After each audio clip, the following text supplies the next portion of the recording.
As appropriate the day before anyone leaves the boat, we had a somewhat late party for Kina and Lars in Atuona on Hiva Oa.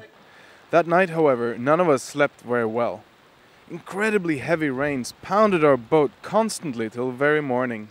It was more intense than any tropic shower we had experienced, but we had no idea how bad it was. At least, not until we got woken up by the sound of logs and branches against the side of the hull, and we got up to see a previously serene bay in total mayhem. The rains had turned the little stream entering the bay into a huge brown river, filled with debris, and a small forest had now tangled up in a great mess in the bay. It did not help that everyone were laying with 2 anchors out, so all the lines trapped the heap in place. The woody mast threatened to pull several boats to sea, and all around it soggy people in small dinghies were buzzing around trying to pull this end or that. The logs scraped our side and had already broken the wind rudder of another boat.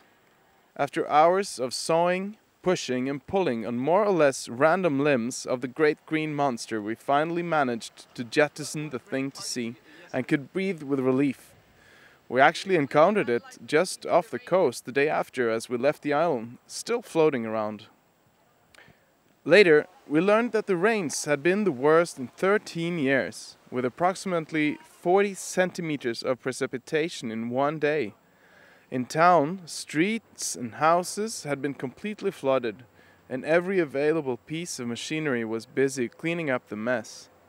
The ones who weren't participating in the cleanup had taken the occasion as an opportunity for a day off, and kids were playing in the mud in the middle of the street.